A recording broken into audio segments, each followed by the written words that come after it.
भैली उदास राम कैसे बनवा में जई है। सीता जी भैली उदास राम कैसे बनवा में जई है। पूरी कचौड़ी हउए राम के भोजनवा बनवा में पतई मोहाल राम कैसे बनवा में जई है। सीता जी भैली उदास राम कैसे बनवा में जई है। से बनवा में जई है।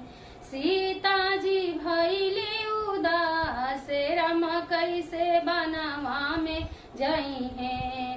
पूरी कचौड़ी हउए राम के भोजनवा बनवा में पतई मोहाल राम कैसे बनवा में जई है। सीता जी भैली उदास राम कैसे